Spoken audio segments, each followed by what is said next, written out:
खुशामदीद नाज़रीन, आप देख रहे हैं प्रोग्राम रियासत। मैं हूं शहजाद रज़ा। आज गवर्नर पंजाब बलीगुर रहमान ने परवेज़ इलाही सीएम पंजाब को एतमाद का वोट लेने का कह रखा है और 4 बजे तक का वक्त था जब ये इजलास शुरू होना था। इजलास शुरू नहीं हुआ, यानी परवेज़ इलाही साहब ने एतमाद का वोट हासिल नहीं किया। अब सवाल ये है कि गवर्नर के इस रूल ऑर्डर को या उसकी इस रिकमेंडेशन को, इस समरी को परवेज़ इलाही साहब ने एक तरह से मुस्तरद किया, तो क्या वो अब अहल हैं वज़ारत आला पर फाइज रहने के या नहीं, और इस सिलसिले में कानूनी माहिरीन क्या कहते हैं और सियासी तज्ज़ियाकारों का क्या कहना है। अदम एतमाद की तहरीक भी सामने है, असम्बली के एजेंडे पे है, उस पर भी यकीनन बात करेंगे हम इस प्रोग्राम में। लेकिन पाकिस्तान तहरीक इंसाफ का ये कहना है कि जो गवर्नर ने ये इजलास बुलाया और एतमाद का वोट लेने का कहा, वो सरासर गैर आइनी है और ऐसा नहीं हो सकता। मुझे इस पे बात करने के लिए स्टूडियो में ज्वाइन कर रहे हैं मलिक साहब, प्रोफेसर हैं, तज्ज़ियाकार हैं, बहुत बहुत शुक्रिया आपका। सलमान गनी साहब हमारे साथ लाहौर से मौजूद हैं, तज्ज़ियाकार हैं, आप टीवी पर देखते हैं, किसी तारुफ के मोहताज नहीं हैं, आपका भी बहुत शुक्रिया। बैरिस्टर हुमायूं सरफराज चट्टा साहब कानूनी माहिर हैं, हमारे साथ मौजूद हैं। बैरिस्टर साहब आपका भी बहुत शुक्रिया। इससे पहले आप हजरात की जानिब आऊँ, मुजीबुर रहमान शामी साहब हमें ज्वाइन कर रहे हैं टेलीफोन लाइन पे, पाकिस्तान की सहाफ़त का एक बहुत बड़ा नाम है। बहुत बहुत शुक्रिया मुजीबुर रहमान शामी साहब। सर, पूछना ये चाहूँगा कि परवेज़ इलाही साहब ने एतमाद का वोट आज हासिल नहीं किया, तो अब गवर्नर साहब ने जो इस पर समरी भेजी थी, उसके सूरत हाल क्या है आपकी नज़र में, कि क्या परवेज़ इलाही साहब अब अहल हैं वज़ारत आला पर फाइज रहने के? देखिए, वो जो शायर ने कहा है ना, इसका यकीन कीजिए, इसका यकीन न कीजिए, लाए हैं बज़्म नाज से दो खबर अलग अलग। तो गवर्नर पंजाब की जो तशरीह है दस्तूर की, और उसके मुताबिक तो अगर वज़ीर आला एतमाद का वोट लेने में या तो लाल से काम लेते हैं, तो वो इसका मतलब ये है कि उनको एतमाद हासिल नहीं रहा, और अगर एतमाद हासिल ना रहा हो तो फिर गवर्नर जो है वो इक़दाम कर सकते हैं और वज़ीर आला को डी नोटिफाई कर सकते हैं। तो मेरा ख्याल ये है कि जो गवर्नर है पंजाब के, उनका नुक्ता नज़र तो ये है और इसके मुताबिक वो इक़दाम करेंगे और वज़ीर आला पंजाब जो है उनको उनके ओहदे से भी नोटिफाई कर देंगे। अब उसके बाद मामला अदालत में जाएगा और अदालत में फैसला होगा कि ये डी नोटिफिकेशन दुरुस्त है या नहीं है। अच्छा शामी साहब, ये जो डी नोटिफाई करना है गवर्नर पंजाब ने, वो आज की तारीख में ही हो जाएगा कानून आइन के मुताबिक, या वो कल भी कोई फैसला कर सकते हैं? 12 बजे तक इंतजार किया जा रहा है ना जी। तो 12 बजे आज का दिन खत्म हो जाएगा। दुरुस्त आपने फरमाया। और जब दिन खत्म हो जाएगा तो इसका मतलब यह है कि वोट ऑफ कॉन्फिडेंस नहीं लिया गया जी, तो फिर गवर्नर पंजाब जो है वो इक़दाम करेंगे और आम तौर पे तवक्को यही की जा रही है कि वो कोई फैसला कुल वार जो है वो करेंगे। दुरुस्त। सर, एक बड़ा अहम सवाल है, वो ये कि तहरीक अदम एतमाद पे पाकिस्तान तहरीक इंसाफ और मुस्लिम लीग काफ बड़े पुरएतमाद हैं। वो कहते हैं हम इसको डिफीट करेंगे और उसके बाद असम्बलियों को तहलील कर देंगे। तो तहरीक अदम एतमाद मतलब एतमाद का वोट अगर लेंगे तो तहरीक अदम एतमाद का जवाब वैसे ही एक तरह से ख़त्म हो जाएगा। तो अगर वो समझते हैं उनके पास नंबर्स पूरे हैं, तो एतमाद का वोट लेने में क्या कबाहत है, चाहे गवर्नर ने कहा हो या किसी ने भी? देखिए, जो एतमाद का वोट है उसमें 186 अरकान की अक्सरियत साबित करनी है वजीर आला पंजाब को, और जो अदम एतमाद का वोट है उसमें 186 अरकान की अक्सरियत साबित करनी है अपोजिशन को। तो अपोजिशन का ख्याल ये है कि कुछ अरकान ऐसे हैं जो वोट नहीं डालेंगे या इस वक्त अवेलेबल नहीं है, और उनका ख्याल है कि इस वक्त 186 अरकान मौजूद नहीं है वजीर आला के हक में हाथ खड़े करने के लिए। इसलिए वो चाहते हैं कि पहले वोट ऑफ कॉन्फिडेंस जो है इसका मामला तय हो जाए, ताकि नो कॉन्फिडेंस की मोशन जो है उस पर राय शुमारी की नौबत ना आए। और हुकूमत ये चाहती है कि अपोजिशन कि तहरीक नाकाम हो जाए, तहरीक अदम एतमाद जो है उसकी तहरीक अदम एतमाद पेश हो, ताकि 186 अरकान अपोजिशन को हक में लाना पड़े। जी बिल्कुल। ये जो है इंततानी जारी है, लेकिन गवर्नर पंजाब ने जो वोट ऑफ कॉन्फिडेंस के लिए कहा था, उसके बाद मेरा ये ख्याल है कि वो कोई इकदाम करेंगे, उसके बगैर कोई चारा नहीं होगा। और उसके बाद फिर जो रास्ते खुलेंगे वो अदालत ही के जरिए खुलेंगे, जिसके लिए बंद होंगे और जिसके लिए खोलेंगे, ये फैसला फिर वही होगा। बिल्कुल सही। सर एक आखिरी सवाल, आप बैरिस्टर एतजाज़ एहसन साहब जो आइन को, कानून को बहुत अच्छी तरह समझते भी हैं, और गुज़िश्ता 2 रोज़ हमने देखा कि इमरान खान के हक़ में उनकी एक नरम राय पाई गई। वो भी कहते हैं कि ये नागुज़ीर है वज़ीर आला के लिए कि गवर्नर की एडवाइस पे वो एतमाद का वोट लें, और उसी तारीख पे लें जब गवर्नर ने उनको कहा हो। यही है ना कि जो दस्तूर के अल्फाज हैं वो तो यही है, लेकिन जो स्पीकर पंजाब असम्बली हैं वो एक लाहौर हाई कोर्ट का फुल बेंच है, उसके फैसले का हवाला देते हैं। जो मंजूर भट्टू साहब जब वजीर आला थे तो उनके खिलाफ इक़दाम किया गया था जी। और वो फिर अदालत में गए थे। उस फैसले में अदालत ने ये कहा था कि एक रीजनेबल टाइम जो है वो दिया जाए वोट ऑफ कॉन्फिडेंस लेने के लिए। तो स्पीकर जो पंजाब असम्बली के हैं वो उसके उस फैसले की रोशनी में ये कह रहे हैं कि रीजनेबल टाइम नहीं दिया गया। लेकिन बात दूसरे माहिरीन है, वो कहते हैं कि जब असम्बली का इजलास हो रहा था और सारे अरकान वहां मौजूद थे तो फिर रीजनेबल टाइम जो है उसकी तशरीह उस माहौल के मुताबिक की जाएगी, इसलिए दस्तूर का तकाजा पूरा कर दुरुस्त। अब ये फैसला जो है, जाहिर है कि फरीकैन जो है वो अपनी अपनी बात करते रहेंगे और इक़दाम जो करना पड़ेगा उनको वो भी करेंगे। उसके बाद सही क्या है गलत क्या है ये फैसला बाद में। बहुत बहुत शुक्रिया मुजीबुर रहमान शामी साहब, सीनियर तज्ज़ियाकार हमारे साथ मौजूद थे। बैरिस्टर साहब आपसे एक सवाल करता हूँ, इसी जो मुजीबुर रहमान शामी साहब ने आखिरी बात की, उन्होंने केस लॉ का हवाला दिया। अब केस लॉ भी एक मौजूद है जो स्पीकर पंजाब असम्बली रेफ़र कर रहे हैं, और दूसरी जानिब आईन पाकिस्तान भी बड़ा वाज़ेह है। तो इस टेक्स्ट में जब आईन पाकिस्तान एक तरफ हो, दूसरी जानिब केस लॉ हो, तो किसको फ़ौक़ियत दी जाएगी, किसको बरतरी हासिल होगी? देखिए, जहाँ तक केस लॉ जिसका आप हवाला दे रहे हैं, उसे हम अपनी कानून की ज़ुबान में कहते हैं कि कोर्ट्स उसको डिस्टिंग्विश भी कर सकती हैं। ये कह सकती हैं कि वो हालात मुख्तलिफ थे और इस जो पर्टिकुलर जो सिचुएशन है इसके हालात मुख्तलिफ हैं। मेरी जो ज़ाती राय है वो मुजीबुर रहमान शामी साहब के साथ मैं एग्री करता हूँ कि जो आर्टिकल 137 है ऑफ द कॉन्स्टिट्यूशन, जो वोट ऑफ कॉन्फिडेंस के बारे में बात करता है, उसका ओवर राइडिंग इफेक्ट होगा, यानी कि उसको वो मोतबर गिना जाएगा किसी भी और कानूनी शिक के ऊपर, क्योंकि ये एक स्पेशल प्रोविजन है जो गवर्नर को एक ताकत देती है कि अगर उसको ये महसूस हो कि जो वजीर आला है सूबे का वो एतमाद खो चुका है अपने मेंबर्स का, तो वो उसे कह सकते हैं कि आप अपना एतमाद जो है मेंबर्स का हासिल करें।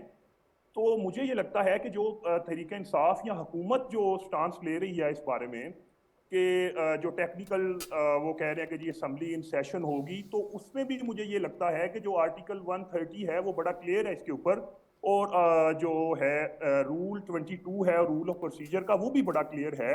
ये एक स्पेशल प्रोविजन है, इसमें अगर तो आइन बनाने वाले हैं यकीनन उनकी नज़र में ये बात होगी कि अगर असम्बली इन सेशन होगी तो उसके नताइज क्या होंगे। अगर उन्हें उसको आइन को उसमें नहीं दर्ज लिखा तो इसका यही मतलब है कि उनकी मंशा या उनकी इंटेंशन ये थी कि आर्टिकल 137 जो है उसे प्रेसिडेंस मिलेगा, वो उसको मोतबर गिना जाएगा। बिल्कुल ठीक। सलमान गनी साहब, ख़बरें क्या हैं? आप लाहौर में बैठे हैं, यकीनन आपकी बहुत अहम लोगों से बात भी हुई होगी इस मौजू पे, इस मामले पे। तो ये बताएं कि आज जैसे शामी साहब बात कर रहे थे कि 12 बजे से पहले कभी इम्कान है कि गवर्नर साहब डी नोटिफाई कर देंगे वज़ीर आला पंजाब को, दूसरी साइड इस पर क्या काम कर रही है? यकीनन वो अदालत में चैलेंज करेंगे, उसकी तैयारी भी होगी। कुछ अपडेट कीजिएगा हमें, आपके पास जो मालूमात हो।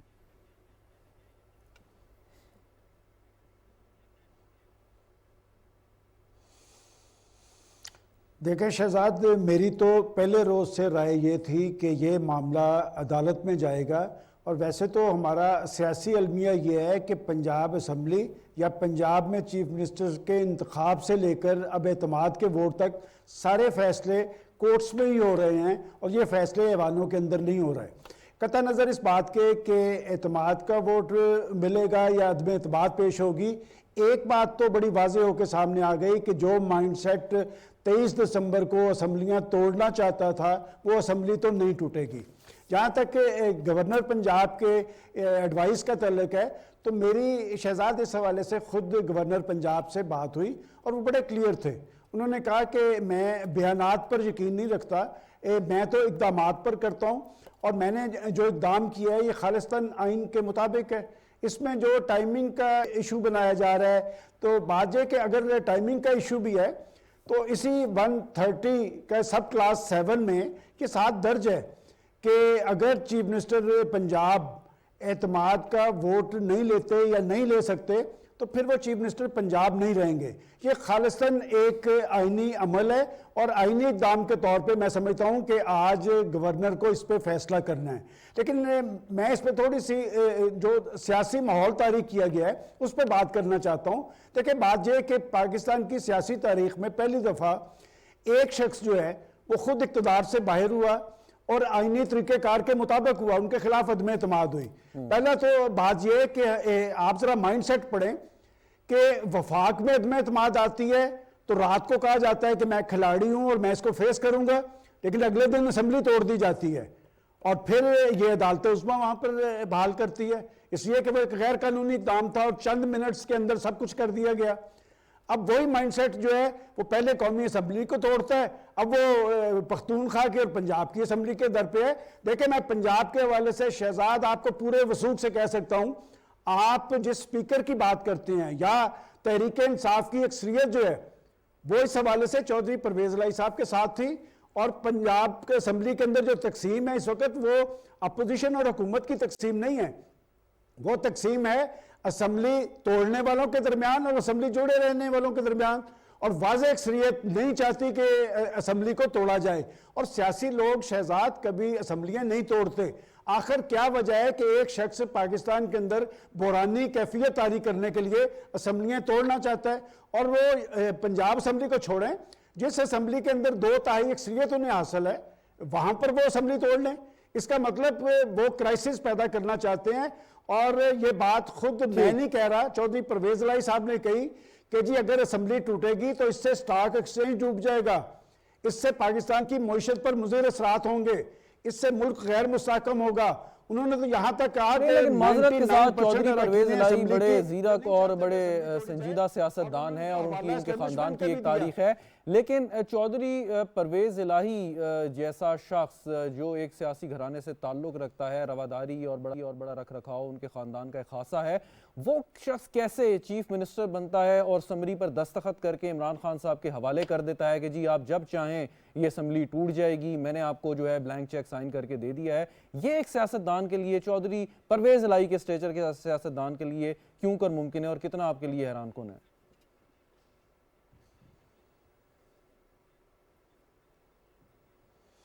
देखिए शहजाद, मेरे लिए कोई हैरान कुन नहीं है। ये बात दुरुस्त है कि वो अपना एतमाद रखने के लिए उन्होंने एक एडवाइस दस्तखत करके उन्हें दे दी। क्या वो एडवाइस से इमरान खान साहब गवर्नर को भिजवाएंगे?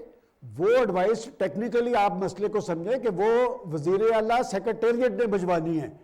और मैं इसकी मिसाल ये दूंगा कि यहाँ अरकान असम्बली जब ऐवान से इस्तीफे देते हैं तो इस्तीफा वही कारगर होता है जिसकी स्पीकर जो है तस्दीक करता है। तो इमरान खान साहब एडवाइस नहीं भेज सकते, एडवाइस भेज दी है वज़ीर आला सेक्रेटेरिएट ने और चौधरी परवेज इलाही साहब ने। देखिए इस वक्त वो चुके उनके इत्तेहादी हैं, वो माजी के अंदर जो 2018 का इलेक्शन है उन्होंने उनके साथ मिलकर लड़ा है, उनके वोट भी लिए हैं। अब उन पर चौधरी मोहम्मद सलाई साहब हावी हैं, उन पर खासा इस वक्त शिद्दत से वो इमरान खान साहब के साथ खड़े हैं। आपने दुरुस्त कहा, देखिए चौधरी परवेज इलाही साहब उनके ख़ानदान के तर्ज अमल को हम जानते हैं, वो तो असम्बलियाँ जोड़ने वाले लोग हैं, वो तो सिस्टम को चलाने वाले लोग हैं, वो तो अदारों का एहतराम करने वाले लोग हैं। इससे बड़ी बात क्या है जो उन्होंने कह दी है कि जी हम तो अपने मौसरों को याद रखते हैं लेकिन आपकी तारीख एहसान फरामोशी किया है। और उन्होंने साबिक सिपा सलार का हवाला दिया है कि उन्होंने कौन सा एहसान आप पे नहीं किया। इसमें तो कोई दो राह नहीं। खान साहब भी ये कहते रहे कि हमारी हुकूमत बनाने में, चलाने में, खारजा पॉलिसी में, कराची के इशू पे, कोरोना में, वो सारे मामला में उनके साथ खड़े रहे। आखिर क्या वजह है कि वो इक़्तिदार से हटने के बाद उससे पास सलार को टारगेट करते नजर आ रहे हैं और दुनिया भर में पाकिस्तान की जगलसाई हो रही है। ये परवेज इलाही साहब ने ना सिर्फ माइंड किया है बल्कि उन्होंने यहां तक कहा था कि हम इनके साथ नहीं खड़े और अगर ये उनको टारगेट करेंगे तो मैं उनका जवाब दूंगा। Point well taken. प्रोफेसर साहब ये फरमाइए कि अगर डी नोटिफाई हो गए परवेज इलाही साहब और वजीर आला वो नहीं रहे तो फिर क्या होगा? थोड़ा सा आगे का हमें बता दें कि कानून आइन के मुताबिक कैसे मामला चलेगा। एक तो ये कि जो आपने सवाल सलमान गनी साहब ने बड़ी तफसील से बताया है, तो इसके अंदर मैं ये सोच रहा था कि एक कानूनी पहलू नुक्ता भी है। वो ये है कि माजी में हम देख चुके हैं कि जो असम्बलियाँ तोड़ी गईं और उनका फिर मामला जब सुप्रीम कोर्ट में गया तो सारी बहस, कानूनी जो बहस थी वो इस नुक्ते पे हुई कि क्या इसके अंदर बदनीयती पर मबनी ये इकदाम तो नहीं हुआ। अब अगर एक पार्टी हेड को, जिस तरह पहले हमने केस में देखा कि चौधरी शुजात हुसैन साहब का जो लेटर था और इसके ऊपर एक लीगल डिबेट हुई, तो अब एक पार्टी दूसरी पार्टी के हेड को आप वो दे रहे हैं कि जो सलमान गनी साहब ने कहा है कि वो चीफ मिनिस्टर सेक्रेटेरिएट को गवर्नर को भिजवाना चाहिए। वो परवेज़ इलाही नहीं बल्कि वो चीफ मिनिस्टर का मनसब है जो गवर्नर को अरसाल करता है अकॉर्डिंग टू द कॉन्स्टिट्यूशन। लेकिन वो आप अपने कोएलिशन पार्टनर पीटीआई के सरबराह को दे रहे हैं और उनकी ख्वाहिश पे, और उनकी ख्वाहिश क्या बदनीति पर मबनी तो नहीं है। तो ये एक और मैं समझता हूँ कि एक कानूनी और आइनी बहरान इसमें होगा और वो वहाँ देखना है। जहाँ तक आपका ये है कि अब मुझे ये समझ नहीं आती कि आपको in any case vote of confidence तो लेना है और उसमें भी ज़्यादा कोई वक्त नहीं है, तो फिर आज बेहतर होता कि आप एतमाद का वोट ले सकते हैं। सदर किसी वक्त भी वज़ीर आज़म को कह सकते हैं और गवर्नर किसी वक्त भी वज़ीर आला को कह सकते हैं। तो ये या तो ये रूटीन का हो, एक मैटर हो, एक वोट ऑफ कॉन्फिडेंस कब में भी आपने वो वोट लेने हैं, तो आज उनको वो नंबर पूरा करना चाहिए था जो वो नहीं कर सके। और इसके अंदर कुछ इतलात आ रही हैं कि 10 बजे नोटिफिकेशन होगा, कोई कहते हैं कि 12 बजे होगा। फिर ये नुक्ता भी है कि क्या आइन में इसका टाइम फ्रेम है या नहीं। लेकिन जो पार्लिमानी निज़ाम है उसकी असास ये है कि पार्लियामेंट की अक्सरियत से जब आप महरूम हो जाते हैं तो आपकी सेंक्टिटी और हुकूमत की जो लेजिटिमेसी है वो ख़त्म हो जाती। अब जब वो अपनी अक्सरियत से खो बैठेंगे इत्मीनान, तो इसके साथ इन नॉर्मल केस के अंदर तो एक और सूरत हाल होती है। लेकिन अब वोट ऑफ कॉन्फिडेंस पे फैसला होगा कि वो क्या वो वोट ऑफ कॉन्फिडेंस लेने के लिए भी अहल हैं या नहीं। और इस दौरान अगर वो डी नोटिफाई हो जाते हैं एज चीफ मिनिस्टर, तो फिर क्या वोट ऑफ कॉन्फिडेंस ही हमारे साथ जो मोअज़्ज़िज़ वकील साहब हैं, चट्ठा साहब, ये बता सकते हैं, तो क्या फिर वोट ऑफ कॉन्फिडेंस पे वोट होगा या स्पीकर के ज़रिए, गवर्नर जो है स्पीकर के ज़रिए कहेगा कि फ़्रेश एक जो है इलेक्शन कराया जाए चीफ मिनिस्टर का, जिसमें ये तयन हो कि कौन सी पार्टी अक्सरियत रखती है हाल इजलास में, पंजाब असम्बली के इजलास में। तो ये जो सेशन है ये सारे सवालात बड़े हैं। मैं जहाँ तक स्पीकर की रोलिंग का ताल्लुक है, स्पीकर की रोलिंग मुझे उसी तरह गैर कानूनी नज़र आ रही है जिस तरह कासिम सूरी साहब की है, क्योंकि इसके अंदर तो क्लैरिटी है कि गवर्नर का जो इकदाम है वो कॉन्स्टिट्यूशनल है और जो स्पीकर का इकदाम है वो हमें कॉन्स्टिट्यूशन से उसकी मुमासलत नहीं नज़र आ रही, हट के दिखाई दे। तो ये मामला कल अच्छा, तक ये भी रहमान शामी साहब से मैंने सवाल ये पूछा था कि अगर वो इतने पुरे एतमाद हैं कि अदम एतमाद की तहरीक को वो नाकाम बना देंगे, और यकीनन उन्होंने सही एनालॉजी पेश की कि क्योंकि अदम एतमाद में अपोजिशन ने अपने नंबर्स शो करने और एतमाद के वोट में गवर्नर साहब ने 186 अरकान की जो सपोर्ट है चीफ मिनिस्टर ने वो साबित करनी है। लेकिन मुसलसल जब से मामला चला है तहरीक इंसाफ और काफ लीग दोनों बड़े कॉन्फिडेंट हैं और कहा जा रहा है कि जी पार्लिमानी पार्टी ने भरपूर एतमाद का उन पर वो इजहार किया है। अगर ऐसी बात है तो इनके लिए तो ये बहुत आसान था कि इस कॉन्स्टिट्यूशनल क्राइसिस से निकलने के लिए कि 186 आज पूरे करके गवर्नर साहब ने जो कहा था उनकी बात को पूरा कर देते, ऑपोजिशन के जितने भी ये डिज़ाइन हिकमत अमली है इसको नाकाम बना देते। मेरी राय में ये जो चंद माह चौधरी परवेज़ इलाही साहब की बैसियत वज़ीर आला गवर्नेंस रही है, कारकर्दगी रही है, उसके अंदर उन्होंने धड़े की, बरादरी की, ज़ात की सियासत की। नए ज़िलों का क़याम हो, अरबों रुपए के तरक्याती फ़ंड हों, उनका फोकस जो था वो बरादरी नेटवर्क पे, पैटर्नेज पॉलिटिक्स पे और धड़े की सियासत पे था, जिससे पीटीआई के जो एमपीएज़ हैं उन्होंने बहुत फील किया है अपने आप को इररेलेवेंट और इग्नोर्ड। और उसका मुजाहरा आपने ये भी देखा कि जो दरेशक फैमिली के मिनिस्टर थे उनका हसनैन दरेशक, और कल परसों जो इंटरव्यू हुए सीएम के, उसके अंदर उन्होंने मुसरत जमशेद चीमा को भी डिसऑन किया। तो पीटीआई के जो कोर ग्रुप है, इवन जो कैबिनेट मेंबर हैं, वो भी बिहाइंड दी सीन वो कहते रहे हैं कि हमें उस तरह फैसलों में एतमाद में नहीं लिया। तो इस एक पहलू की वजह से वो कॉन्फिडेंट नहीं। और आपने ये भी देखा होगा कि उन्होंने अपनी तोपों का रुख उस्मान बुज़दार जो साबिक वज़ीर आला है, एक चीज़ समझ नहीं आई उनकी तरफ तो जनूबी पंजाब के अजला के जो पीटीआई के भी एमपीएज हैं, इंक्लूडिंग उस्मान बुज़दार, वो अब इस पोजीशन में नहीं है कि वो चौधरी परवेज़ इलाही को बिल्कुल एक चीज़ की समझ नहीं आई, मैं चाहता हूँ क्विकली उस पर बात करें, फिर बैरिस्टर साहब के पास चलते हैं कि एक तरफ उन इंटरव्यूज़ में परवेज़ इलाही साहब बहुत सख्त बातें करते हैं पीटीआई के बारे में, इमरान खान के बारे में, एहसान फरामोश तक कह देते हैं इनडायरेक्टली या डायरेक्टली, और ये कि इस किस्म की बात करते हैं, अपनी औकात में रहें, इस किस्म के अल्फाज इस्तेमाल करते हैं। जब वो इतनी सख्त बातें कर रहे हैं लेकिन आज वो कहते हैं कि जी मैं इमरान खान के साथ हूँ और रहूँगा, तो ये समझ नहीं आती। एक तरफ आपको यकीन है और आप पब्लिकली आके एहसान फरामोश अपने एलाई को कह रहे हैं, और दूसरी जानिब कहते हैं कि मैं इनके साथ खड़ा भी हूँ। ये कैसी सियासत है परवेज़ इलाही साहब? वो एक वो मशहूर नज़म है कि वादा फरामोश मैं तुझ सा तो नहीं हूँ। तो ये सारा एक गिले गुजारियाँ करने के बाद ये एक बयानिया हमारी सियासत का है। लेकिन जब भी कोई किसी पार्टी से डिफेक्ट करता है, अपनी सियासी रायें जुदा करता है और उसकी चॉइसेस और होती हैं, तो वो सारे बयानिए के बाद कहता है कि मेरा इस लीडरशिप पे का इज़हार करता हूँ और मेरा खुदा न खास्ता कोई एजेंडा नहीं इनसे हट के। तो उनका जो सारा बयानिया है वो ये है कि अब ये वक्त मुनासिब नहीं असम्बली को तोड़ने का। दूसरा ये कि इसके इकॉनमी पे मनफी असरात होंगे। तीसरा ये उन्हें पता है कि ये 7-8 माह वो वज़ीर आला रहने की उनके पास एक आखिरी चॉइस है, बहुत सारे मंसूबे पाइपलाइन में। तो उनका जो पॉलिटिकल कैरियर है और तहरीक इंसाफ का जो एक ख्वाहिश है इस वक्त शदीद के फौरी इंतखाबात हों, दोनों में मुमासलत नहीं।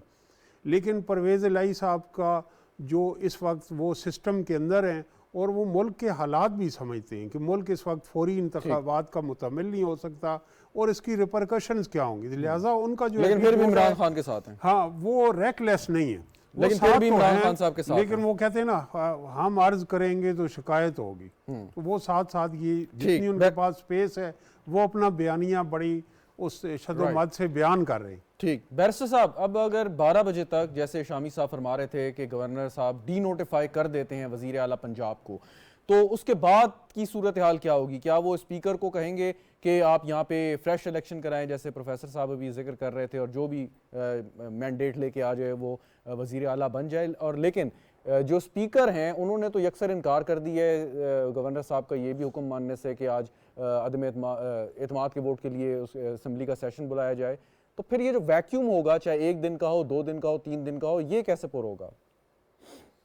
देखिए, वैक्यूम जो है इसमें आइन में इसको बड़ी अच्छे तरीके से इसकी सराहत की गई है। जो वज़ीर आला होगा जिसको डी नोटिफाई किया जाएगा, गवर्नर के पास ये इख्तियार है कि उसी को ही उस वक्त तक के जब तक नया वज़ीर आला मुंतखब नहीं किया जाता वो सूबे का सरबराह रहेगा उस वक्त तक। तो ये तो आइन के अंदर लिखा हुआ है इस हद तक। तो मेरी ज़ाती राय ये है कि चौधरी परवेज़ इलाही साहब को ही कंटिन्यू करने दिया जाएगा टिल जब तक के अवान नया वज़ीर आला मुंतखब नहीं करता, जिस तरह उस्मान बुज़दार साहब के साथ भी हुआ था। ठीक, और आपके ख्याल में इस जो आइनी और कानूनी रास्ता है वो अपनाया गया गवर्नर साहब की जानिब से, स्पीकर साहब ने उस पर अमल नहीं किया, ना परवेज़ इलाही साहब वहाँ पर आए, तो अब जब अदालत में ये मामला जाएगा तो एक तो अदालत इसका फैसला यकीनन करेगी, लेकिन इसके साथ साथ माजी में जैसे कासिम सूरी साहब का हवाला दिया गया, उसको सुप्रीम कोर्ट ने डिक्लेयर किया कि ये गैर आइनी अमल था। तो गैर आइनी अमल सिर्फ ऑर्डर की हद तक अदालत कह सकती है कि जी आपने ये गैर आइनी अमल किया और उसको रिवर्स किया जाए, या गैर आइनी अमल करने के कोई रेप्रिकॉशंस भी आप देख रहे हैं? देखिए, ये तो अदालत के ऊपर डिपेंड करता है, लेकिन अमूमन अदालत जो है वो कोई रिवर्स एडवर्स ऑर्डर इस तरह की सूरत हाल में नहीं करते, क्योंकि वो इसमें अब जो कंटेंशन जो अदालत में ली जाएगी वो ये होगी कि क्योंकि आइन की तशरीह का मसला था, तो स्पीकर आइन की तशरीह कुछ इस तरह से कर रहे थे और गवर्नर आइन की तशरीह कुछ इस तरह से कर रहे हैं, तो लिहाजा हम अदालत की मुआवनत चाहते हैं कि अदालत इसमें अब मुआवन का किरदार अदा करे और ये बताए कि जो आर्टिकल 137 है उसकी क्या तशरीह होगी, गवर्नर का जो ऑर्डर है उसका ओवर राइडिंग इफेक्ट होगा स्पीकर के जो इख्तियारात हैं असेंबली को चलाने के उनके ऊपर। तो अदालत का तो इस हवाले से एक मुआवन का किरदार होगा, डेफिनेटली वो बाइंडिंग भी होगा, यानी कि वो उस जो अदालत जो फैसला करेगी वो ही अमल में आएगा। आप अग्री करते हैं? शामी साहब ने भी बात की, सलमान गनी साहब की खुद गवर्नर साहब से बात हुई कि आज 12 बजे तक ये नोटिफिकेशन गवर्नर साहब की जानिब से आ जाएगा।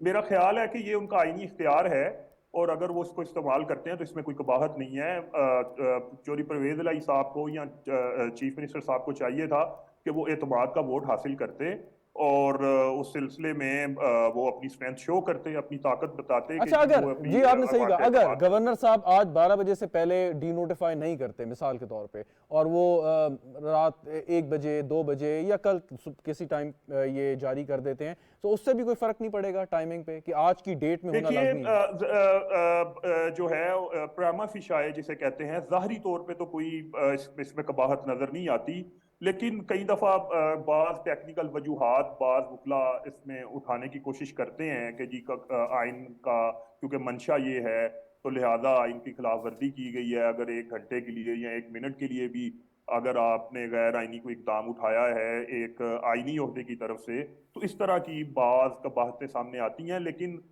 वैसे मुझे नहीं लगता कि कोई इसमें कोई कबाहत होगी। वैसे आइन में ये बड़ी दर्ज है, बड़ी असरात के साथ बड़े खुले तरीके से दर्ज है कि अगर जो वज़ीर आला है वो लैतुल लैल से काम लेगा तो उसको जो है वो ये कंसीडर किया जाएगा कि वो ईवान का एतमाद खो चुका है। बिल्कुल ठीक। सलमान गनी साहब, अब ये मामला जब ख़त्म होगा, यकीनन अपने मंतकी इंजाम को पहुंचेगा, तो उसके बाद मरहला होगा कि अगला वज़ीर आला कौन होगा। क्या तहरीक इंसाफ काफ लीग अगले वज़ारत आला के अगले इंतखाब के लिए वो दोबारा से कंटेस्ट करेंगे, बायकॉट करेंगे, इस्तीफ़े देंगे?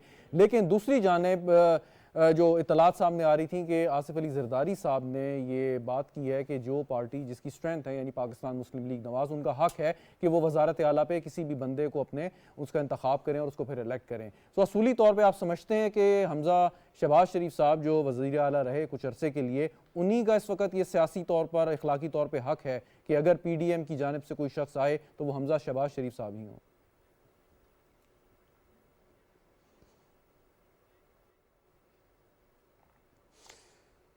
शहजाद, ये मैं समझता हूँ कि आसिफ जरदारी साहब ने बड़ी आला ज़रफ़ी का सबूत दिया है कि वैसे तो देखा जाए जिस तरह पंजाब के अंदर काफ लीग ने अपनी एक ब्लैकमेलिंग पोजीशन तारी रखी है, तो पीपल्स पार्टी भी ये कर सकती थी। और जहाँ तक हमज़ा शहबाज साहब की बात है, देखें, हमज़ा शहबाज शरीफ साहब लाहौर से 3 दफ़ा रुकने कौमी असम्बली मुंतखब हुए हैं, फिर वो अपोजिशन लीडर रहे हैं, उन्होंने जेलें भी काटी हैं, फिर वो पंजाब के चीफ मिनिस्टर भी रहे, और बहरहाल उसके बाद चौधरी परवेज़ इलाही साहब आए। अभी तक जो अरकान असम्बली की अक्सरियत है उनकी राय तो यही है, लेकिन ये फैसला जो हतमी होगा ये नवाज शरीफ साहब ने करना है, ये आसिफ जरदारी साहब या शहबाज शरीफ साहब ने नहीं करना। लेकिन शहजाद, 2-3 चीज़ें मैं क्लियर करना चाहता हूँ ताकि आपके नाज़रीन को पता चले कि आखिर क्या वजह है कि ये 2-3 माह से पंजाब असम्बली का इजलास लगातार चल रहा था, करोड़ रुपए खर्च हो रहे थे, कौन सी कानून साजी हो रही थी। और बात यह कि जिस चौधरी परवेज़ इलाही साहब के हम इंटरव्यू की बात कर रहे हैं, उसमें उन्होंने उसी वक्त इशारा दिया था कि अगर ये असम्बली तोड़ने का इक़दाम हुआ तो फिर अपोजिशन अदालत में भी जा सकती है। देखें, ये सब कुछ चौधरी परवेज़ इलाही साहब को क्लियर था। अब जो बात यहाँ पर की गई कि स्पीकर साहब ने सदर साहब को लेटर लिख दिया देखिए, मैं स्पीकर साहब को पर्सनली जानता हूं, बड़े मैच्योर आदमी हैं, बड़ी उनके अंदर सियासी पुख्तगी है। लेकिन शहजाद, मैं आपको एक बताता चलूं कि ये एक माइंडसेट है, वो माइंडसेट ऊपर अदम एतमाद आती है तो वहां पर भी वो फेस नहीं करते और असेंबली तोड़ देते हैं। यहां पर एतमाद के वोट के लिए कहा जाता है तो यहां पर भी वो एतमाद का वोट लेने से गुरेजा होते हैं। अगर चौधरी साहब के पास 186 अरकान मौजूद होते तो वो जरूर एतमाद का वोट लेते। बल्कि मैं क्लियर कर दूं कि ना 186 अरकान यहां पर चौधरी परवेज इलाही साहब के पास हैं और ना ही 186 अरकान इस वक्त अपोजिशन के पास हैं। देखिए, ये मामला जाएगा अदालत में। और जिस मैं माइंडसेट की बात करता हूं, आप जरा सोचें, देखें, जो सियासतदान होता है वो अपने लिए रास्ता बनाता है कि आखिर क्या वजह है कि तहरीक इंसाफ के सरबराह वो अदारों से भी लड़ते नजर आ रहे हैं, वो सिस्टम के भी दर पे हैं, वो असम्बलियां भी तोड़ना चाहते हैं। मैं आपको अच्छा, एक अहम और सवाल सलमान गनी साहब इसी हवाले से कि जब इसका दूसरा मरहला शुरू होगा वज़ीर आला के इंतखाब का डी नोटिफिकेशन के बाद, तो यकीनन आपने सही कहा, ना 186 इधर है ना 186 उधर है, यानी कि तादाद इससे कम है। तो अगर कोई 186 का जो मैजिक नंबर है वो हासिल नहीं कर सकता, फिर रन ऑफ इलेक्शन होगा, जो हाजिर मेंबरान की अक्सरियत हासिल कर लेगा वो वज़ीर आला पंजाब बन जाएगा। तो उस सूरत में जो हाजिर मेंबरान होंगे, आपके ख्याल में पलड़ा हमजा शहबाज साहब या PDM की तरफ भारी आपको लगता है या परवेज इलाही की तरफ?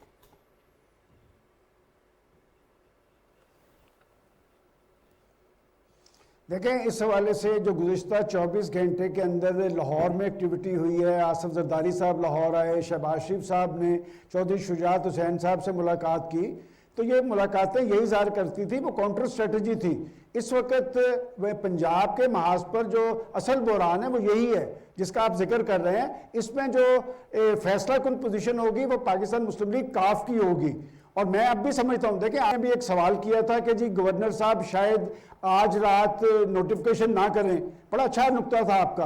देखिए, मैं खुद भी ये महसूस कर रहा हूं कि पंजाब के अंदर अपोजिशन का टारगेट जो है वो चौधरी परवेज इलाही नहीं थे, वो तो असेंबली बचाना चाहते थे। दुरुस्त। और यही वजह है कि एक आम राय ये बन रही है कि आखिर क्या वजह है कि हुक्मरान पार्टी के जिम्मेदारान भी वो भी असेंबली बचाना चाहते हैं, अपोजिशन वाले भी असेंबली बचाना चाहते हैं, तो फिर वो कौन है जो इन असम्बलियों के दर पे है? अगर वो ये शौक पूरा करना चाहते हैं तो वो पख्तूनख्वा के अंदर क्यों नहीं करते? और पख्तूनख्वा का भी शहजाद मैं हवाला दे दूं कि बैरिस्टर सैफ उनके तर्जमान हैं, उन्होंने बड़े वाज़ेह तौर पे कह रखा है कि हम असेंबली तब तोड़ेंगे जब पंजाब की असेंबली टूटेगी। तो मैं समझता हूं कि सियासी क़यादत को अपने तर्ज अमल पे नजरसानी करनी चाहिए। और ख़ास तौर पे जब हम ये कहते हैं ना कि एक मकबूल लीडरशिप है इमरान खान साहब, तो खान साहब को चाहिए कि वो मैं ना मानू वाली हिट को छोड़ें और वो बैठ के डायलॉग करें। देखिए, बात यह कि कबल इस वक्त इंतखाबात कोई गुनाह नहीं है। दुनिया के जमहूरी माशरों में मिड टर्म इलेक्शन होते हैं, लेकिन इस तरह इलेक्शन नहीं उन्हें मिलेंगे। बात यह कि अगर वो ये समझते हैं कि वो आइन और कानून को बलडोज करके सब कुछ कर गुजरेंगे, तो रियासत इतनी कमजोर नहीं है, ना वो रियासत से बालातर है। बात यह कि अगर सियासत करनी है तो फिर सियासी तर्ज अमल इख्तियार करना पड़ेगा। मैं इसलिए कहता हूं कि आने वाले इंतखाबात पाकिस्तान के मुस्तकबिल के हवाले से, पाकिस्तान के जमहूरी मुस्तकबिल के हवाले से और माशी सूरत हाल के हवाले से इंपॉर्टेंट होगा। लिहाजा खान साहब को चाहिए कि अपनी जिद छोड़े, सियासी तर्ज अमल इख्तियार करें और बैठ के बात करें। और देखें, बैठ के बात इलेक्शन से ज्यादा जरूरत आज इस अमर की है कि इलेक्शन आजादाना और गैर जानिबदाराना होना चाहिए। इसके लिए कौमी असम्बली में आना चाहिए। बात कि आप कौमी असेंबली से इस्तीफे देते हैं, आपके पास लॉजिस भी मौजूद है, आप बरात भी लेते हैं, आप तनख्वाही भी लेते हैं, इसका सिस्टम नहीं चला करता।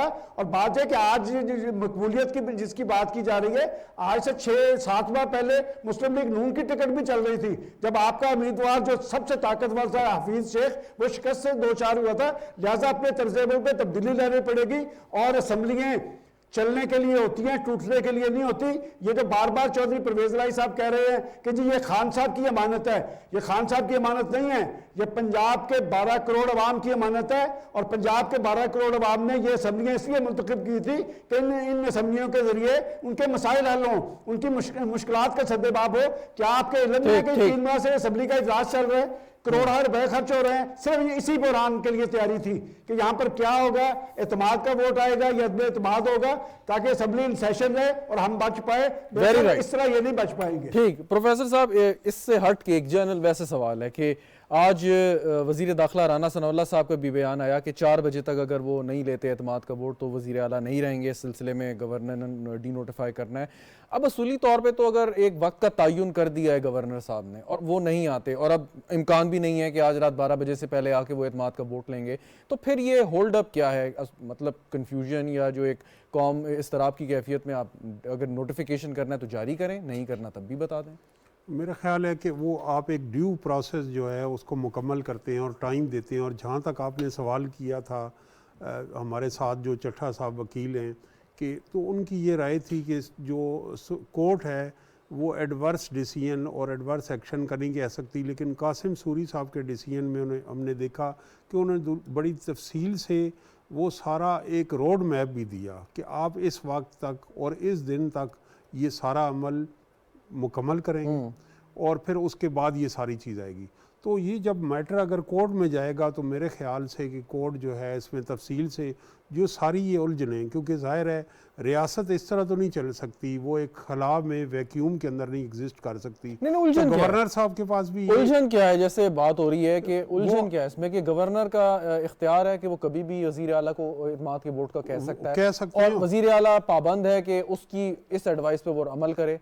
बिल्कुल, वो जाहिर है उन्होंने वोट ऑफ कॉन्फिडेंस लिया होता है, वो नुमाइंदों से कन्फ्यूजन नहीं है। लेकिन इस वक्त मेरी इतलात के मुताबिक जो काफ लीग के 10 मेंबरान हैं वो 10 के 10 भी पिछली वोटिंग में जिस तरह उन्होंने एन ब्लॉक चौधरी परवेज़ इलाही को वोट किया था, शायद आज उसमें भी थोड़े से नंबर कम होते। तो ये एक ऐसा बाज़ औक़ात मैंडेट होता है कि जिसके अंदर फौरी उन्हें ये अनएक्सपेक्टेड होता है कि ज़ाहिर है उनकी वो तैयारी या वो नहीं थी। लेकिन जो आपका सवाल है कि मेरे ख्याल से वो 12 बजे तक देंगे और हो सकता है जैसे आप कह रहे थे वो और मज़ीद रेस्ट्रेंट का इसमें मुजाहरा करें। लेकिन इसमें सबसे अफसोसनाक अमर ये है कि निसफ पाकिस्तान की निसफ आबादी पर मुश्तमिल ये जो सूबा है, ये चंद माह से हम देख रहे हैं। आप पहले जो CM थे उस्मान बज़दार साहब, उनका इस्तीफ़ा और नए इलेक्ट मंजूर होने तक वो सारे प्रोसेस में 1 माह से ज़्यादा वक्त लग गया। बिल्कुल, फिर नेक्स्ट इलेक्शन होने तक, फिर नेक्स्ट उसकी, तो चंद माह में ही 3-4 चीफ मिनिस्टर जो हैं उसमें बदले गए और सूबाई जो इंतज़ामिया है वो मफलूज है, ब्यूरोक्रेसी काम नहीं कर रही, गवर्नमेंट का फोकस नहीं है और जो मुख्तलिफ डेवलपमेंट के इंडिकेटर्स होते हैं और इस वक्त जो बड़ा एक अहम वो चैलेंज एग्रीकल्चर के लिहाज से, इकॉनमी के लिहाज से और पंजाब के कुछ अजला में जो सैलाब आया था वहाँ भी फोकस नहीं है। तो इसके अंदर जो इमरान खान साहब इस सारी जो ख्वाहिश है कि हम फौरी इंतखाबात करें, चाहे उसकी खातिर रियासत का नुकसान हो, सूबे का नुकसान हो और जो और ग्रेव चैलेंजेस हों, मैं समझता हूँ कि सियासत एक लंबी बसात का नाम होता है और उसमें ज़रूरी नहीं कि आप नाउ और नेवर वाली सूरत हाल देखें। बिल्कुल ठीक। सलमान गनी साहब, एक तो बात ये चल रही है परवेज़ इलाही साहब अदम एतमाद कामयाब हो जाएंगे, नहीं होंगे, लेकिन अल्टीमेटली उनके बयानात और इमरान खान साहब के बयानात के मुताबिक असम्बली जो है वो तहलील हो जाएगी। परवेज़ इलाही भी कह चुके हैं, इमरान खान साहब तो खैर कह ही रहे हैं। सवाल ये पैदा होता है कि बहैसियत वज़ीर आला अब वो जो एक बड़े अहम फैसले कर रहे हैं जिसके बहुत दूररस नताइज बरामद होंगे, मिसाल के तौर पे लाहौर के हवाले से जो ग्रीन एरिया कम करना और उसमें पता नहीं कितने हज़ार एकड़ पे जो है उन्होंने दोबारा से कोई वहाँ पे स्कीम शुरू करना, आबादकारी करना, कमर्शियल एरिया करना, जिस पर बहुत से तहफ़्फ़ुज़ात और एतराज़ात भी हैं बहुत सी तंजीमों के। तो फिर परवेज़ इलाही साहब ये फैसले क्यों कर रहे हैं इतने अहम के, जब उन्हें पता है कि 2 दिन बाद उनकी वज़ारत आला इन एनी केस नहीं रहेगी?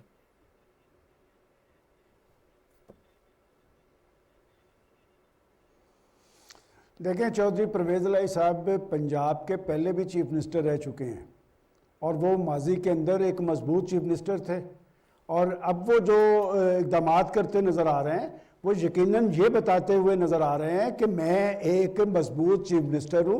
और असल मेरा ख्याल था आप ये सवाल करेंगे कि इनके दरमियान में जो सीट एडजस्टमेंट की बात हो रही है वो किस हद तक कारगर होगी।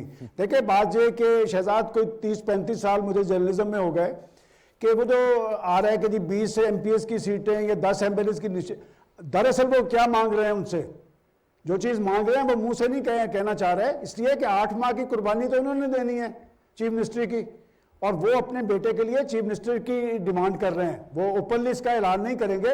लेकिन शहजाद, एक बात मैं और ज़रूरी कहना चाहता हूँ, चूँकि आज स्पीकर ने जो लेटर लिखा है प्रेसिडेंट को, उसमें वो बजाय वजाहत देने के अपने इक़दाम की वो ये कहते नज़र आ रहे हैं कि आप गवर्नर को उठा दें। शायद उन्हें ये नहीं पता कि 18 अमेंडमेंट के बाद ये इख्तियार प्रेसिडेंट साहब के पास नहीं है, ना लगाने का इख्तियार है ना उसे हटाने का इख्तियार है। और इसमें मैं आपको जो मिसाल देना चाहता हूँ वो खुद चौधरी मोहम्मद सरवर साहब की है, जो साबिक गवर्नर थे। उनको वफाकी हुकूमत ने हटाया था, उनको सदर साहब ने नहीं हटाया था। मैं समझता हूँ कि स्पीकर बहुत मंजे हुए पॉलिटिशियन है, लेकिन ये इकदाम करके उन्होंने अपने लिए भी अच्छा नहीं किया। मैं समझता हूँ इस वक्त देखना हमें ये चाहिए कि आइन पर कौन कार फरमाए और आइन पर असरअंदाज कौन हो रहा है। मैं आज भी आपने कहा कि चौधरी परवेज इलाही साहब खान साहब की मान लेंगे। देखें, मैं अपने साफ्ती तजर्बे की बुनियाद पे अब भी कह रहा हूं कि पूरी चार्जशीट देने के बाद आप जरा वो चार्जशीट, वो सिर्फ चार्जशीट नहीं था, वो इनका एक सियासी केस भी था। केस क्या था कि मैं इनका कोई पाबंद नहीं हूं, इनके ख्यालात नजरियात अपनी जगह पे होंगे, हम अपनी लाइन पे खड़े हैं और वो यकीनन अपनी लाइन पे खड़े हैं। मेरे ख्याल इससे बड़ी कोई बात नहीं थी कि उन्होंने कहा कि हम एहसान फरामोश नहीं है। ये बात कहने का मतलब ये होता है कि आप बिल्कुल दोस्त फरमा रहे हैं। खान साहब का सियासी मुस्तकबिल के आगे एक सवालिया निशान खड़ा है और अरकान असेंबली बड़ी अच्छी तरह इसे समझ रहे हैं। सलमान गनी साहब, एक सवाल जरूर जो है यहाँ पे बनता कि आज आपने देखा होगा कि वजीर आजम खैरपुर गए, उन्होंने वहाँ पे सैलाब मुतासरीन से भी मुलाकात की, ब्रीफिंग कहा कि अभी भी मतलब 2 करोड़ से ज़ायद जो है मुतासरीन वहाँ पे मौजूद हैं और उनकी बहाली तक हम चैन से नहीं बैठेंगे। ये उनके अल्फाज हैं जो उन्होंने वहाँ पर अदा किए। क्वेश्चन इसके पंजाब में भी कुछ सूरत हाल अच्छी नहीं है, मुख्तलिफ वहाँ पे प्रॉब्लम्स हैं और पंजाब के भी बहुत से अजला जो हैं वो मुतासर हैं, अगरचे वहाँ पे उस तरह का तबाही नहीं जो सिंध में आई है। खैबर पख्तूनख्वा में कल तक हम दहशत गर्दों का सफाया करने की कोशिश कर रहे थे जिन्होंने CTD के एक सेंटर पर कब्जा कर लिया और उसके बाद ख्वाजा आसिफ साहब ने कहा कि जी 25 दहशत गर्द हलाक हो गए। अब अंदाज़ा करें कि खैबर पख्तूनख्वा के एक अहम इलाके में वहाँ पे अगर इतनी तादाद मौजूद है मिलिटेंट्स की और वो लड़ रहे हैं, तो ये सूबाई हुकूमतें इस चीज़ पे हैं कि जी पंजाब असम्बली पहले तहलील होगी, खैबर पख्तूनख्वा की असम्बली बाद में तहलील होगी, तो ये कितना नुकसान हो रहा है। और थोड़ा सा मैं चाहूँगा कि सैलाब मुतासरीन के हवाले से जो इकदाम हैं वफाक के और सूबों के, उस पर भी कुछ कॉमेंट करते हैं।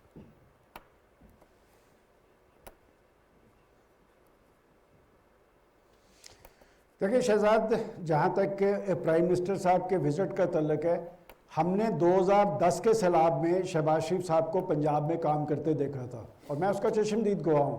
वो इंसानियत के हवाले से टची हैं और वो हमेशा कुछ ना कुछ करने की तहरीक उनके अंदर रहती है। और मुझे याद पड़ता है कि अक़वाम मुत्तहिदा के सेक्रेटरी जनरल आए तो प्राइम मिनिस्टर साहब लगातार बलूचिस्तान और वहाँ के विजिट करते नजर आ रहे थे। और आपने दुरुस्त कहा, देखिए बात है कि पाकिस्तान के रियल इश्यूज तो ये हैं और सूबे बड़ी हद तक खुद मुख्तार है। पख्तूनख्वा जो है मसाइल की आग में जल रहा है कि वहाँ पर असातिज़ा को तनख्वाहें नहीं मिल रही, उनको तो फंड सारे मिले थे, वो फंड्स कहाँ पर खर्च हुए हैं। देखिए सूबाई हुकूमतें अपने अवाम के सामने तो सुरखरू हों। मैं समझता हूँ कि ज़लज़ला ज़दगान आज सर्दी में ठिठुर रहे हैं। बदकिस्मती ये है कि वहाँ पर किसी पॉलिटिकल पार्टी के वहाँ पर कैंप नहीं लगे। वफाक ने अगर सपोर्ट किए सूबों को तो सूबों को डिलीवर करते नजर आना चाहिए। और पख्तूनख्वा के हवाले से, पख्तूनख्वा में तो मुसलसल तहरीक इंसाफ बरसे इक़्तिदार है, वहाँ पर तो उनकी रेट नजर आनी चाहिए। मैं समझता हूँ कि सूबों को अपने अवाम के साथ भी सुरखरू होना चाहिए और वफाक पाकिस्तान के तौर पर सूबों को जो मुमकिन वसाइल है वो फराहम करने चाहिए। जब तक पाकिस्तान की हुकूमतें अवाम के मसाइल के साथ कमिटमेंट जाहिर नहीं करेंगी, पाकिस्तान में सियासी इस्तेकाम नहीं आएगा।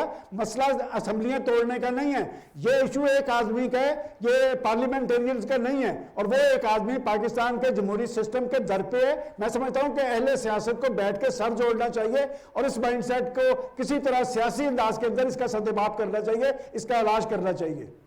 प्रोफेसर साहब, जो सैलाब मुतासिर हैं ठट्ठा में, बदीन में, सिंध के दीगर इलाकों में, पंजाब के इलाकों में, राजनपुर में, उनको क्या लगेगा जी असेंबली जो है वो परवेज़ इलाही साहब चला रहे हैं, कौन तोड़ेगा, क्या करेगा? उनका तो एक मसला है कि उनको उनकी बहाली, उनके घरों की बहाली, उनके कारोबार की, उनके जो भी रोज़गार है उसकी बहाली, या जो उनको इस वक्त मुश्किलात पेश आ रही हैं, तो असूली तौर पे होना तो उस पर बात चाहिए थी। लेकिन आज के विजिट को इस तनाजुर में कैसे देखते हैं आपके? पंजाब में सियासी बहरान एक पैदा हुआ है, तो वज़ीर आज़म इस वक्त लाहौर में क्यों नहीं है, सैलाब मुतासरीन के साथ क्यों है? देखिए, एक तो ये है कि ये जो डिस्कनेक्ट है, अगर आप आम आदमी की ज़िंदगी देखें और ये 3-3.5 करोड़ लोगों की ज़िंदगी देखें और हमारी सियासत का जो मरकज़ और महवर ये क्राइसिस है, तो इससे एक डिस्कनेक्ट होता है। इससे एक आम आदमी का रियासत के साथ ट्रस्ट कमज़ोर होता है। वो ये समझता है कि मेरे इशू को ऑन ही नहीं किया, मेरे इश्यूज़ जो हैं वो इस हुकूमत के लिए और इस सियासी इशराफिया के लिए बड़े इशू नहीं। तो आज शहबाज शरीफ साहब वहाँ जब गए तशरीफ़ ले तो वो ये ख़बरों में दोबारा हमें सैलाब मुतासरीन नज़र आए हैं, याद हुआ है, डिबेट हुआ है, आप प्रोग्राम कर रहे हैं और चैनल्स इसके ऊपर वो डिस्कस कर रहे हैं। तो ये फोकस हमारा हटना नहीं चाहिए। इसी तरह अगर इमरान खान साहब हैं, दूसरी जमातें हैं, वो वहाँ जाएंगे तो उनके लिए ये भी उनके दुख दर्द का एक मदावा होगा।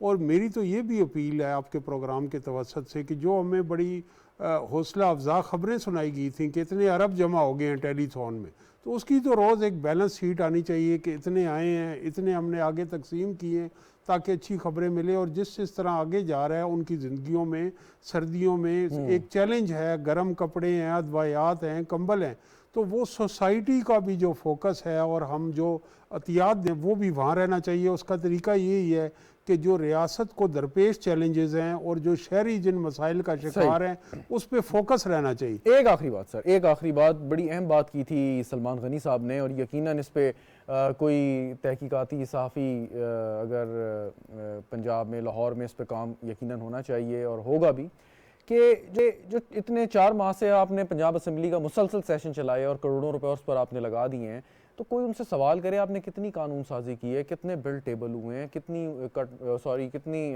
आपने क्वेश्चंस उसमें रखे हैं जो आवाम से मुताल्लिक हों, या कितने आपने कॉलिंग अटेंशन नोटिस दिए हैं जिसमें आपने अवामी इशूज़ को उठाया हो। तो ये सवाल तो यकीनन बनता है और तहकीकात भी बनती हैं। ये बड़ा आपका जो है अहम सवाल है, और मैं समझता हूँ कि जो एक सहाफ़ी उमर चीम है उन्होंने एक स्टोरी की थी चंद रोज़ पेशतर, वो न्यूज़ और जंग में शाया हुई, जिसके अंदर उन्होंने कहा कि इतने जो डेवलपमेंट प्रोजेक्ट हैं वो सिर्फ 2-3 सूबाई असम्बली के हलकों में हैं, और उन्होंने उसका ब्रेक डाउन किया खासतौर पर गुजरात में और उसके ऊपर भी उस तरह डिबेट नहीं हुई। तो ये हम देखते हैं कि जो कानून साजी इसका एक पर डे हमें सेशन और पर घंटा वो कितने में कौम को पड़ा इस वक्त जो हमारी इकॉनमी में एक स्ट्रेस में है, और उसका कॉस्ट बेनिफिट एनालिसिस होना चाहिए। जो कानून साजी हुई वो हाउसिंग सोसाइटियों के मुतालिक हुई, और वो हाउसिंग सोसाइटियाँ जिनके बहुत सारे मामलात थे उनको बहुत सारे रिलीफ दिया गया। इसी तरह और कानून साजी हुई जिसकी हमारे तालीमी निज़ाम से मुतालिक बहुत सारी कानून साजी मजहबी मामलात से मुतालिक हुई। लेकिन वो कानून साजी जो एक पंजाब का नंबर 1 का इशू इस वक्त एग्रीकल्चर का है, उसमें गंदम का जो है बारदाने से लेके और उसके बीज से लेके और जो पेस्टिसाइड्स हैं और एग्रीकल्चर खाद का महंगा होना और पानी का, ये सारे एग्रीकल्चर से रिलेटेड हमें कोई फोकस पंजाब असम्बली का नज़र नहीं आया। लॉ एंड ऑर्डर से रिलेटेड नज़र नहीं आया। इस वक्त आखिरी जाते जाते मैं एक बात करूं, मेरी ये फर्स्ट हैंड इंफॉर्मेशन है कि मलाला अभी पाकिस्तान आई थी, तो उनकी जब चीफ मिनिस्टर पंजाब से मुलाकात हुई तो उन्होंने चीफ वज़ीर आला पंजाब को भी इल्म नहीं था कि पंजाब में कितने सरकारी स्कूल टीचर्स की शॉर्टेज है। तो मलाला ने उन्हें बताया कि आपने 5000 अपने सेक्रेटरी से पूछिए टीचर्स की भर्ती का इश्तार दिया है, जबकि सरकारी टीचर 1 लाख से ज़ायद की शॉर्टेज है। तो 5 लाख सरकारी टीचर भर्ती जो आप करके तो इस शॉर्टेज को, इस गैप को कैसे पूरा करेंगे? बिल्कुल, बहुत बहुत शुक्रिया प्रोफेसर ताहिर मलिक साहब हमारे साथ मौजूद थे। सलमान गनी साहब आपका भी बहुत शुक्रिया। नाजरीन, गुफ्तगू सुनी, प्रोग्राम देखने का शुक्रिया। इजाज़त दीजिए, खुदा हाफ़िज़।